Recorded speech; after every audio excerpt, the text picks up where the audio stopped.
Salut tout le monde, j'espère que vous allez bien. Allez, on se retrouve pour un nouveau vlog. On est le lundi 24 janvier.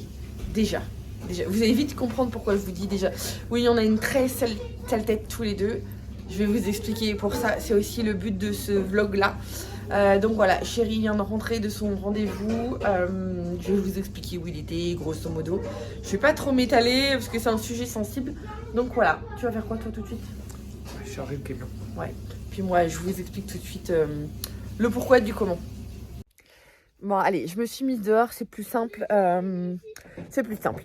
Oui, je tenais à vous faire cette petite vidéo parce que sur YouTube, on n'en a pas parlé. On n'en a parlé que sur Insta. Vous l'avez peut-être remarqué dans les derniers vlogs qui ont été très très peu nombreux et ceci explique cela. On a une sale tête, Ted et moi, là, ces derniers temps. Moi, j'ai eu une fin d'année très très compliquée.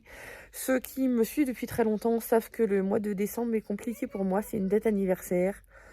Voilà, en gros, il y a 5 ans, ma mère m'a clairement envoyé valser en me faisant des révélations comme quoi elle ne...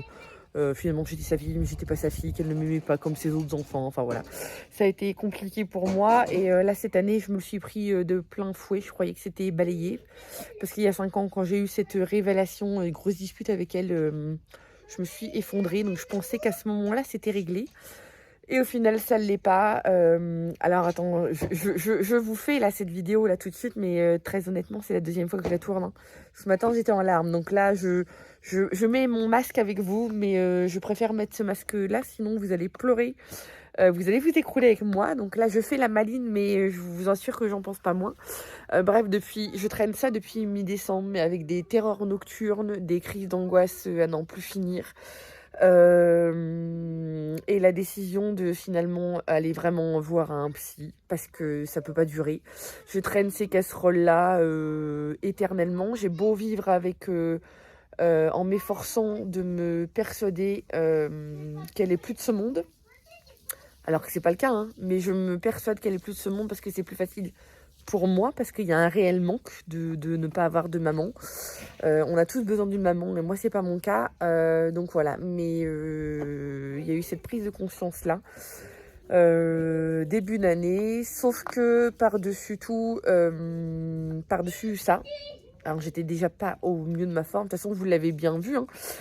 Sur le dernier vlog, voilà, Ted disait que, enfin j'ai très peu vlogué, hein, on a fait le ménage, mais j'ai très peu vlogué au final. Ted, je le regarde en même temps parce qu'il vient de sortir à la maison, disait que j'étais perfectionniste, que j'aimais bien que les choses soient bien faites et tout, mais voilà, il aurait pas fallu qu'il me titille de trop, sinon je m'effondrais devant vous, devant la caméra, parce que voilà, j'étais pas à prendre avec des pincettes, donc c'était déjà pas folichon. Mais par-dessus ça, on a eu une mauvaise nouvelle 2 jours après.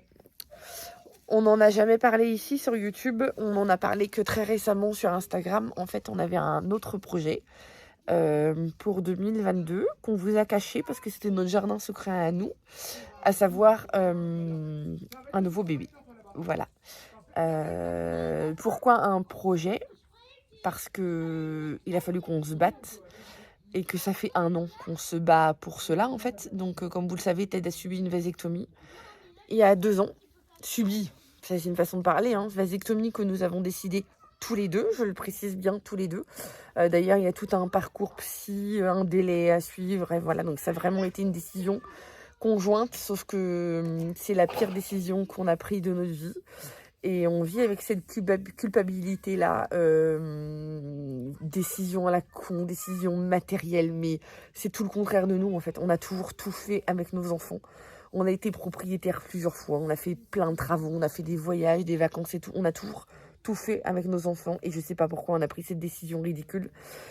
Et là encore une fois, je fais ma maline en vous en parlant, mais moi, il y a 2 ans, après la vasectomie qu'a subi Teddy, je suis tombée en dépression. Je l'ai très mal vécu, mais comme si je faisais une fausse couche en fait.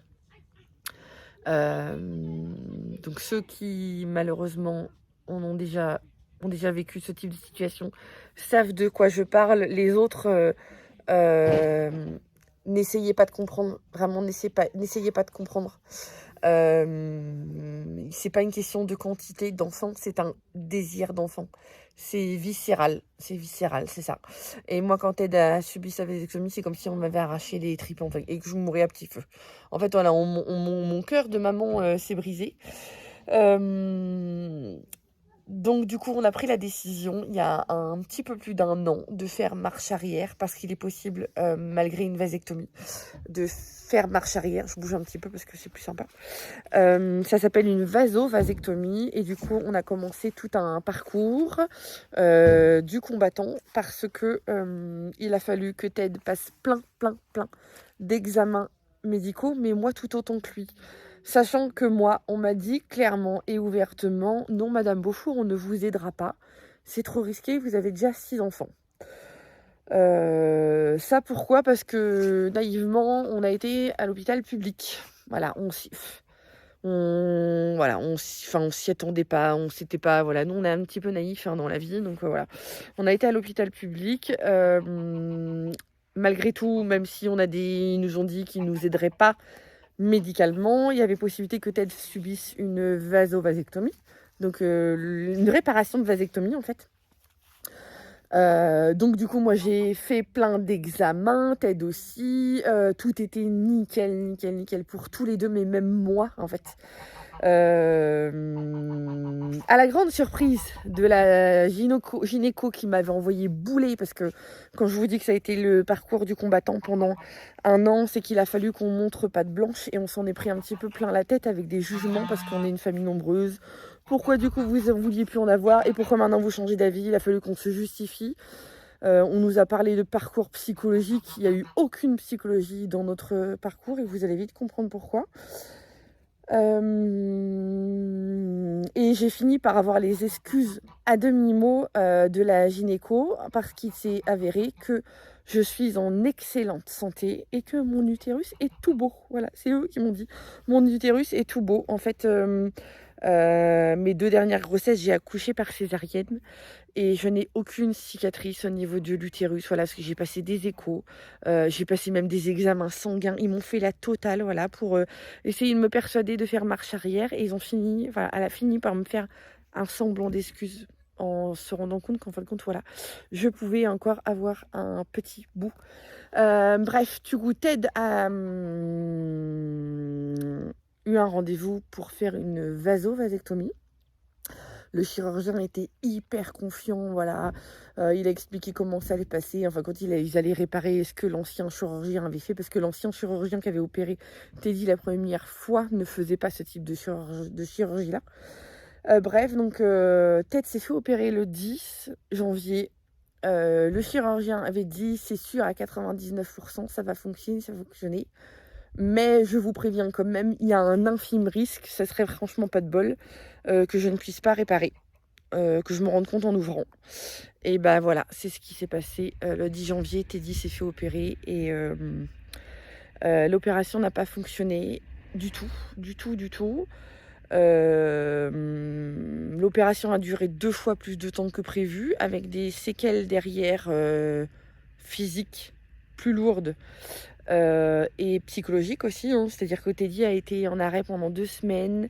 Le mode opératoire qui était prévu n'a pas été du tout celui qui a été pratiqué. Donc les séquelles physiques, les douleurs physiques ont été intenses. La tête n'est pas encore cicatrisée alors que ça fait pile poil 2 semaines. C'est compliqué, donc c'est compliqué. Et au niveau psychologique, c'est compliqué parce que clairement... ça s'est effondré pour tous les deux. En fait, on s'est écroulés tous les deux. Ça a été le coup de massue, parce qu'on n'était pas, encore une fois, on n'était pas préparé à ça. C'était sûr à 99%. Donc très vulgairement, pour parler vulgairement avec vous, on se disait c'est bon, je serai enceinte grand maximum pour cet été, quoi. Voilà, c'est ça, parce qu'en plus j'ai la chance d'être très fertile. Donc voilà, donc ça a été le coup de massue, et psychologiquement très compliqué, parce que autant moi j'avais la douleur psychologique, mais Ted a eu les 2 douleurs. Alors rassurez-vous, il n'aura pas de séquelles physiques, hein. J'ai parlé tout à l'heure de séquelles, c'est pas le bon mot, c'est les douleurs. Il n'aura pas de séquelles physiques, tout fonctionne très bien et tout. C'est juste qu'ils n'ont pas pu réparer. Voilà. Donc du coup, voilà, vous savez le pourquoi du comment, vous savez pourquoi nous n'avons pas vlogué depuis le 8 janvier. Honnêtement, on n'en avait parlé que sur Insta et moi j'ai levé le pied, mes puissances 10 au niveau des réseaux parce que là encore une fois, hein, je vous dis, je fais ma maline comme je fais dans beaucoup de vlogs. Je mets mon masque, je suis pas au top de ma forme, c'est des crises d'angoisse plusieurs fois par jour. Là, vous voyez, ça monte. C'est des crises d'angoisse plusieurs fois par jour, c'est des crises de larmes, c'est de l'incompréhension, c'est de la culpabilité aussi. Alors, vous allez me dire, il y a d'autres possibilités. Sur Insta, on nous a dit oui, il y a l'adoption, il y a famille d'accueil et tout. Alors, famille d'accueil, non, parce qu'on ne se sent pas les épaules assez larges. Adoption, on s'est déjà renseigné par le passé et c'est un parcours du combattant. Mais vraiment, c'est le parcours du combattant. Et je ne suis pas sûre d'avoir la force de me lancer dans ce combat-là. Et j'ai une petite voix qui m'empêcherait de le faire parce que j'aurais peur de prendre la place d'un autre parent, en fait, qui ne peut pas avoir d'enfant.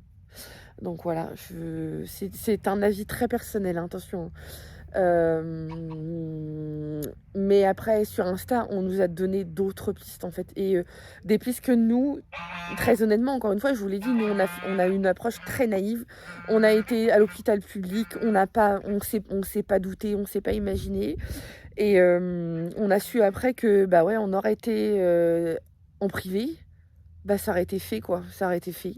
Ça aurait été fait, on aurait, voilà, ça aurait pu être fait en PMA. On m'a donné aussi des pistes, pardon, je suis désolée, j'ai le doigt devant.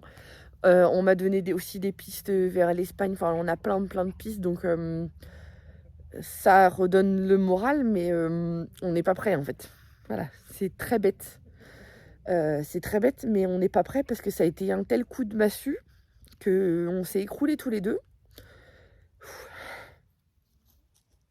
Donc là, on reprend du poil de la bête, du poil de la bête très doucement, mais voilà, on va se laisser du temps. D'autant plus que, alors quand je vous disais tout à l'heure, Ted vient de rentrer, c'est qu'il vient de rentrer de son rendez-vous avec le chirurgien.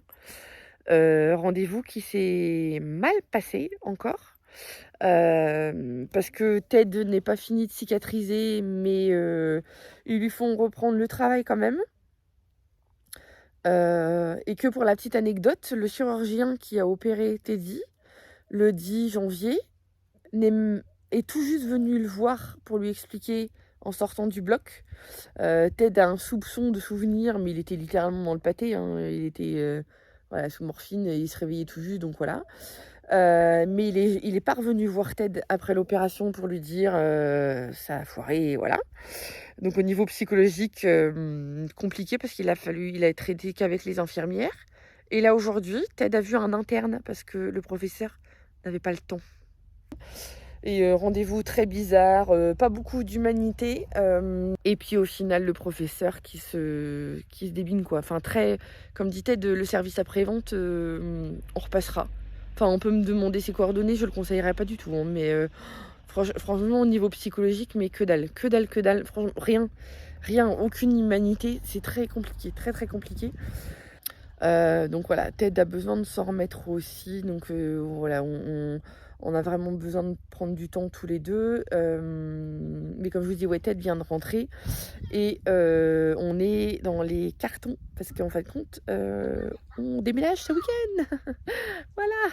Donc ça va nous vider un petit peu la tête et tout. Voilà, on déménage ce week-end. Donc là, ça cartonne dans tous les sens. On n'arrête pas. Oui, parce que du coup, précision, on déménage ce week-end, mais on s'installe pas tout de suite dans la nouvelle maison, rassurez-vous, parce que ça a été source de questions ça, par rapport au dernier vlog. En fin de compte, on déménage ce week-end parce que nous, cette maison-là, ici, comme vous le savez, elle a déjà été vendue. Les acheteurs de la maison ont accepté de nous la louer quelques temps. Donc là, on est en location jusqu'au 31 janvier. Donc on vide la maison, on astique tout. Le 31 janvier, on redonne les clés. Mais nous, on a loué un gîte de vacances pendant 3 semaines. Là, à partir de samedi, on a un gîte de vacances là, pas trop loin. en allant vers Mirande, enfin voilà. Donc qui va nous permettre de faire un petit peu la bascule entre les deux maisons, le temps de finir d'astiquer la future maison, enfin voilà, de s'installer tranquillement, sans stress, sans voilà. Donc ça va pas mal nous occuper l'esprit, ça va nous vider un petit peu la tête. Voilà, même si on n'oublie pas, même si c'est un projet qu'on veut faire aboutir parce que ça nous tient à cœur, on a envie tous les deux. Mais là on a besoin de temps pour digérer et on a tellement de choses à faire aussi parce que comme vous savez aussi dans la nouvelle maison il y a un gros projet touristique qu'il va falloir mener de front, ça va pas être une mince affaire non plus. Donc voilà. Bon là c'est voyage vers la déchetterie. Paulino qui me dit tu me filmes avec mes cheveux, mais ils sont bien tes cheveux. Et là tu vas te dire mais pourquoi elle renchérit là-dessus? Là, t'en as encore déjà. Hein? Mais oui, t'en as encore. Donc, ouais, voyager déchetterie avec du vieux grillage, des plaques, des vieux panneaux et tout. Vas-y doucement, monsieur Beaufour. Vas-y doucement, monsieur Beaufour. Et puis la vieille tondeuse qui est toute pourrie. Voyager déchetterie, de toute façon, on a encore 2-3 à faire. Donc voilà, oui, rassurez-vous, il n'y a plus rien à récupérer sur la tombe. Elle a rendu l'âme il y a très longtemps en plus, hein, mais... non, on s'en servait encore, mais en toute honnêteté, on a arrêté de s'en servir parce qu'elle polluait trop. Celle-là oui, c'est le filtre, l'huile qui a pété, et du coup, l'huile s'est mélangée à... Par contre, le moteur qui a failli serrer, quoi. Ouais, je sais plus trop. Pousse-toi. Je sais plus. Le moteur Oh, c'est solide. C'est solide. Ouais, c'est solide. Non, on va laisser comme ça. Alors, je vous raconte pas ce petit bout de chou là-bas, à quel point il a hâte de déménager. Hein Célestin, on va bientôt changer de maison. On va bientôt déménager. Ouais. Ah, hop, oui.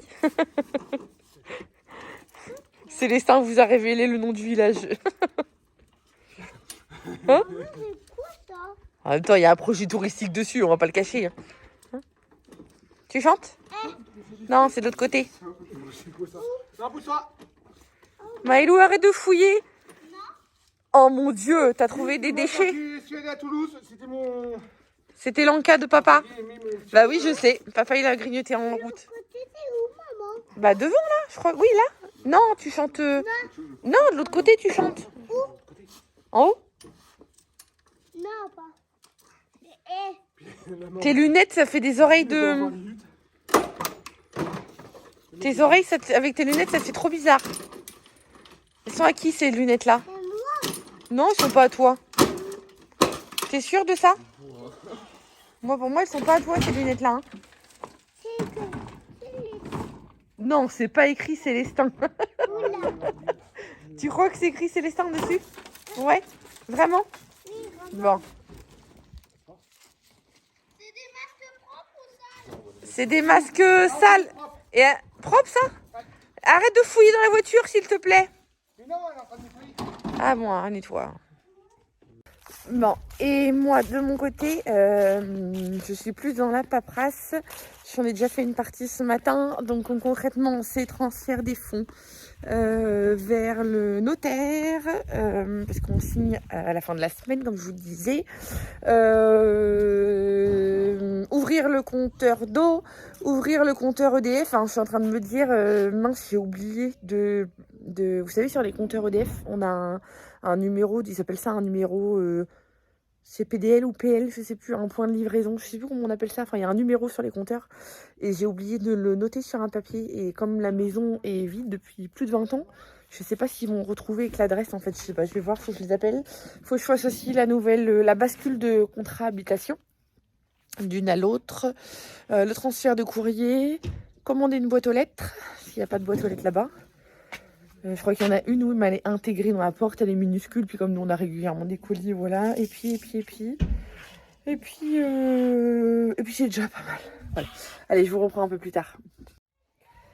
Bon, allez, je vous reprends dans la pénombre. Il est 18h30, c'est ça? Ted a été récupéré. Luca a son stage parce que Luca est en stage. Oh, on est dans le noir. Luca est dans... Luca est en stage de menuiserie, il est en formation menuiserie, Luca. Et il est en stage de menuiserie pour 3 semaines dans un village pas trop loin. Enfin, pas trop loin. C'est quand même à une demi-heure de route. Par rapport à la location, ça va être juste à côté. Ouais, ça sera à côté de la location. Et Il pour... kiffe, il a kiffé. Ouais, il kiffe. Côté positif de la journée. En fait, on a réussi à le placer. Je savais qu'il allait kiffer chez le constructeur qui devait construire nos yurts par rapport à nos projets yurts. Donc ils sont adorables et tout. Et j'ai dit à Lucas, j'ai dit appelle-les, je suis sûre ils vont te prendre et tout. Et puis du premier coup, hein, voilà, il voilà. a kiffé. La première journée, il a kiffé. Il va kiffer. En plus là, il est en plein dans la semaine où c'est des chantiers participatifs. Donc Oui, il n'y a pas trop de monde pour l'instant. ils étaient 13, il m'avait dit. Non, il n'y avait que 4 ou 5. Après oui, c'est chacun choisit ses horaires. Ouais, donc, c'est pour ça, c'était pas... Mais bon. Il est bordé d'un côté. Ouais, vous entendez, ils sont super en forme, ils sont au taquet là. Et puis nous, pour continuer dans la série des mauvaises nouvelles, on vient d'avoir l'agent IMO qui nous a plombé le moral encore un petit peu. Voilà, comme je vous avais dit, je voulais ouvrir les compteurs d'eau, électricité et tout. Et elle vient de nous annoncer que le compteur d'eau a été supprimé. Retiré carrément. Ouais, retiré. Même pas coupé, hein. Supprimé. Retiré. Et que la ligne EDF était sûrement supprimée. Parce que moi d'ailleurs, nous on est chez ILEC au niveau de l'électricité, je les ai appelés. Et le fichier, enfin le dossier il est introuvable et tout. Alors voilà, c'était pas du tout prévu comme ça, sachant que nous, la notaire nous a appelé il y a quelques jours pour nous dire attention, il y a un loup sur votre dossier. Voilà, donc concrètement, on a de quoi faire annuler la vente. Hein. Oui. Ah non, là, Oui, on a parce de que quoi. concrètement, on a signé pour une maison commerce. Parce que, voilà, voilà, habitation et professionnelle. Voilà, il y avait habitation et local commercial. Voilà, ouais, habitation et commercial. Voilà, et en fin de compte, non, c'est pas une habitation, ça n'a pas été déclaré encore comme une habitation, du coup, c'est que un local commercial. C'est pas du. Nous, ils nous avaient vendu ça comme du mix, donc il y avait une partie habitation. Et ben non, c'est resté local commercial. Le marchand de biens qui vend la maison n'a jamais fait le nécessaire. Bon, après, donc, ça va passer parce qu'on voilà, on a téléphoné la mairie. Non, voilà, le compteur d'eau, ça fait chier. Mais ça, plus ça, c'est sachant que les mecs, ils nous ont négocié les diagnostics parce qu'il y a eu un malentendu, qu'ils récupéraient pas assez de sous, gna. Donc, chose qui se fait pas du tout en temps normal, c'est nous qui avons payé les diagnostics. Normalement, c'est à la charge du vendeur. Voilà. Et en plus, normalement, ils devaient nous délimiter par géomètre le terrain, et du coup, ça, on l'a annulé aussi parce que du coup, voilà.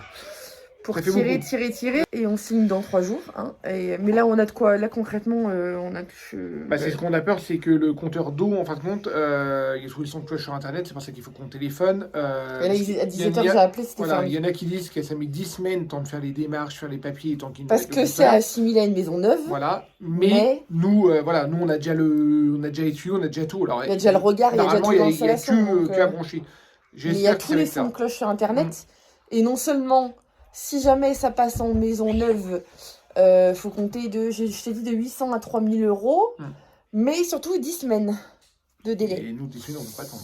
Donc, sachant que nous, on s'installe dedans mi-février. Enfin, merde, c'est la merde. Ouais, 3 semaines. Quand je vous dis qu'on les accumule, on les accumule. Là, on va se poser un petit coup ouais, parce que là, j'ai ma réunion. Du coup, j'ai pas fait la moitié de ce que je devais faire aujourd'hui. Ça m'a un peu plombé, là. J'ai perdu du temps pour rien. Donc voilà, ouais, donc on est dans les cartons. Je vais vous montrer un petit peu. Je vous dis les cours. Il joue à cache-cache. Tu fais quoi? Il joue à cache-cache. C'est le bazar. En plus, c'est du linge propre, ça. Oui, tout a été trié. T'es où? T'es où? Je suis là. Puis il me dit où est-ce qu'il est, au plus. Tu fais quoi? 1, 2, 3, soleil? Non? Tu fais quoi? Cache-cache? Non. Non? C'est quoi terre? Hein? J'ai rien compris. Il joue avec Manoutéa. Ah, ok. Mais allez où, Manoutéa? Vous voyez, on a commencé à démonter les dressings. Il y a quelques cartons qui sont faits. Là, c'est le souk dans leur chambre. Elles sont... Comme à leur habitude. La chambre, normalement, était finie. Hein. Ça, c'est ce qu'ils prennent après le restant au lit. Ouais. On avait censé être fini. Mais ouais, la commode, elle est vide. Le dressing, il a été démonté. Voilà, il est vide. Hein. C'est parce qu'on l'emmène comme ça, mais il est vide. On a mis leurs vêtements là en attendant. Donc voilà, tout ça, c'est vide. Voilà, c'est tout en caisse. Donc le plus gros est fait. Et puis, heureusement qu'on n'a pas vu la lune.